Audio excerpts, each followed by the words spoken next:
AP వైపు దూసుకొస్తోంది మొంతా తుఫాన్. AP సముద్ర తీర ప్రాంతాలు బిక్కుబిక్కుమంటున్నాయి.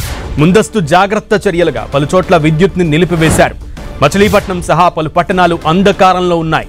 రాత్రి 11 గంటల తర్వాత మొంతా తుఫాన్ తీరం దాటుతుందని వాతావరణ శాఖ అధికారులు చెబుతున్నారు.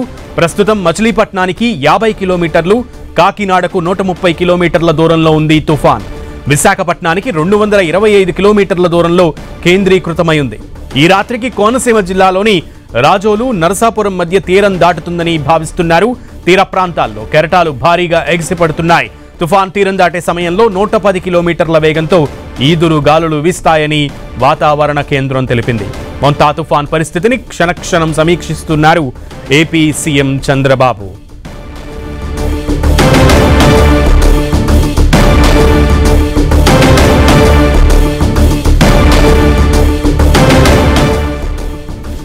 ఏపీలోని తీర ప్రాంతాలు బిక్కుబిక్కుమంటూ గడుపుతున్నాయి. అంధకారంలో ఉన్నటువంటి పరిస్థితి కనబడుతోంది. ఎక్కడికక్కడ విద్యుత్ కనెక్షన్లన్నీ కూడా కట్ చేశారు అధికారులు.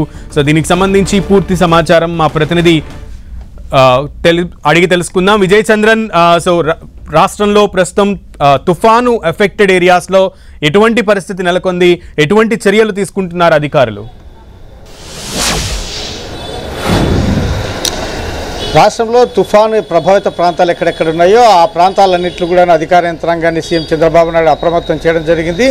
ఈరోజు రాత్రి 11:30 అమలాపురం ప్రాంతంలో తీరం దాటే అవకాశం ఉందని చెప్పేసి వాతావరణ శాఖ అధికారులు చెప్పిన నేపథ్యంలో ఆయా ప్రాంతాలన్నింటిలో కూడాను సీఎం చంద్రబాబు ఆయా జిల్లాల అధికారులతోనూ, తర్వాత ముఖ్య అధికారులతోనూ, తర్వాత ఆ ప్రాంతంలో ఉన్నటువంటి రాజకీయ పార్టీ నాయకులతో అందరితో కూడాను సమీక్ష చేయడం జరిగింది. ఎప్పటికప్పుడు దీనికి సంబంధించినటువంటి వివరాలు తెలుసుకుంటూ తగిన ఆదేశాలు జారీ చేస్తున్నారు. ఇప్పటి వరకు అందినటువంటి సమాచారం ప్రకారం చూస్తే కనుక 11:30 ఈ అమలాపురం ప్రాంతంలో ఈ తుఫాను తీరం దాటుతుందని చెప్తా ఉన్నారు. ఈ గంటకు 90 నుంచి 110 కిలోమీటర్ల వేగంతో గాలులు వీచే అవకాశం ఉన్న నేపథ్యంలో ఆయా ప్రాంతాలన్నింటిలో కూడాను అధికార యంత్రాంగం అప్రమత్తం కావడం జరిగింది.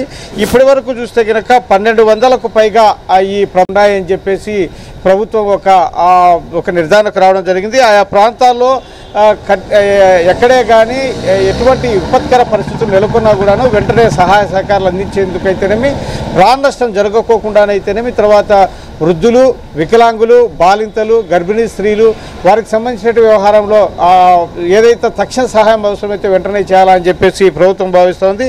ఇప్పటికే దాదాపు 2000కు పైగా తాత్కాలికంగా ఈ పునరావాస కేంద్రాలను ఏర్పాటు చేశారు.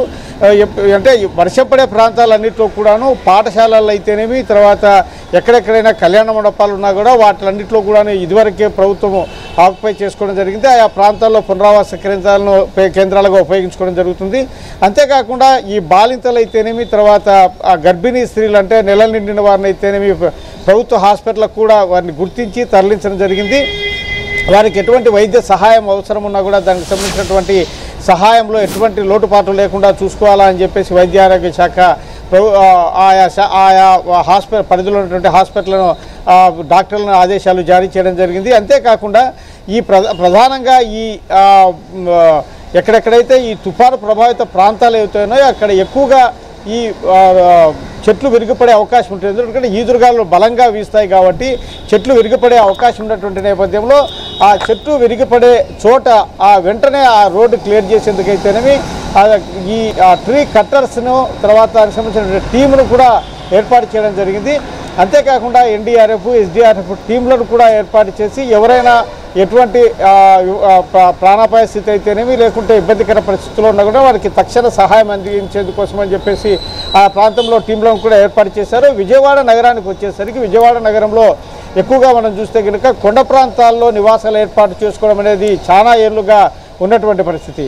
కాబట్టి వారికి ప్రతిసారి వర్షాకాలంలో ఆ కొండ చర్యలు విరిగిపడినటువంటి నేపథ్యంలో పరువులు మృతి చెందినటువంటి సంఘటనలు కూడా అనేకంగా ఉన్నాయి. కాబట్టి ఈసారి అటువంటి సంఘటనలు పునరావృతం కాకుండా ఎక్కడెక్కడైతే ఈ కొండ చర్యలు విరిగిపడి ప్రాణాపాయ పరిస్థితులు అయితేనేమి, ఇళ్ల మీదకి ఆ కొండ చర్యలు, రాళ్ళు, మట్టి వచ్చిపడే అవకాశం ఉంటుందో ఆయా ప్రాంతాలను గుర్తించడం జరిగింది. ఆయా ప్రాంతాల్లో ఉన్నటువంటి వారిని ఆ పునరావాస కేంద్రాలకు తరలించడమో లేకుంటే వారి బంధువులకు సేఫ్ జోన్లకు వెళ్ళిపోమని చెప్పేసి అధికారులు చెప్పడం జరిగింది. గతంలో జరిగినటువంటి ఇట్లే వర్షాలు జరిగినప్పుడు పలువురు ఈ కొండ చర్యలు విరిగిపడి ఇళ్ల మీద పెద్ద పెద్ద బండరాలు పడిన నేపథ్యంలో పలువురు మృతి చెందినటువంటి సంఘటనలు అనేకం ఉన్నాయి. కాబట్టి ఈసారి అటువంటి సంఘటన పునరావృతం కాకోకుండా ప్రభుత్వం వారిని బంధువుల ఇళ్లకు వెళ్లాల్సిందిగా వారికి ఆదేశాలు జారీ చేసింది. ఇప్పటికే చాలా కుటుంబాలను సేఫ్ జోన్లకి పంపడం జరిగింది.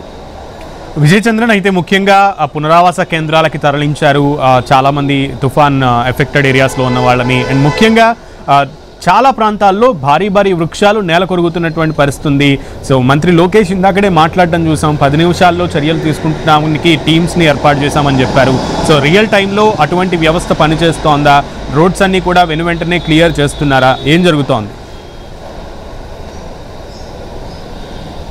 చాలా చోట్ల ఈ తుఫాన్లు వచ్చినప్పుడు రోడ్ల పక్కన ఉన్నటువంటి చెట్లు విరిగిపడడం అయితేనేమి, తర్వాత కొన్నిసార్లు వాహనాల మీద కూడా పడి దానికి సంబంధించినటువంటి భారీ నష్టం జరగడం అయితేనేమి, ప్రాణ నష్టం జరిగిన సంఘటనలు కూడా అనేకం చూశాం. కాబట్టి ఈసారి ప్రభుత్వం అయితే ముందు జాగ్రత్త తీసుకుంది. తర్వాత ఈ భారీ వాహనాలను బస్సులను వాటన్నిటి కూడా తుఫాను ప్రభావిత ప్రాంతాల్లో అంటే తిరగకోకుండా ఆదేశాలు జారీ చేసింది. కాబట్టి చాలా చోట్ల ఈ వాహనాలు ఇతర రాష్ట్రాలకు పోయేటువంటి భారీ వాహనాలు అయితేనేమి, తర్వాత బస్సులు అయితేనేమి, వాటన్నిటి కూడాను ఈ తుఫాను ప్రభావిత ప్రాంతాలు ఉన్నటువంటి హైవేల్లో అయితేనేమి ఆ రోడ్లన్నింటిలో కూడాను తిరగకోకుండా కట్టదిట్టడం చేయడం జరిగింది. కాబట్టి ఈ వర్షము ఉదయం నుంచి కూడాను ఈ వర్షం ఎక్కడెక్కడైతే ఉన్నాయో ఆ రోడ్లన్నీ కూడాను వాహనాలు లేకపోవడంతో అవన్నీ కూడా క్లియర్గా ఉన్నాయని చెప్పొచ్చు. ప్రభుత్వం ఈ విషయంలో అయితే కనుక తగిన జాగ్రత్తలు తీసుకోవడం జరిగింది.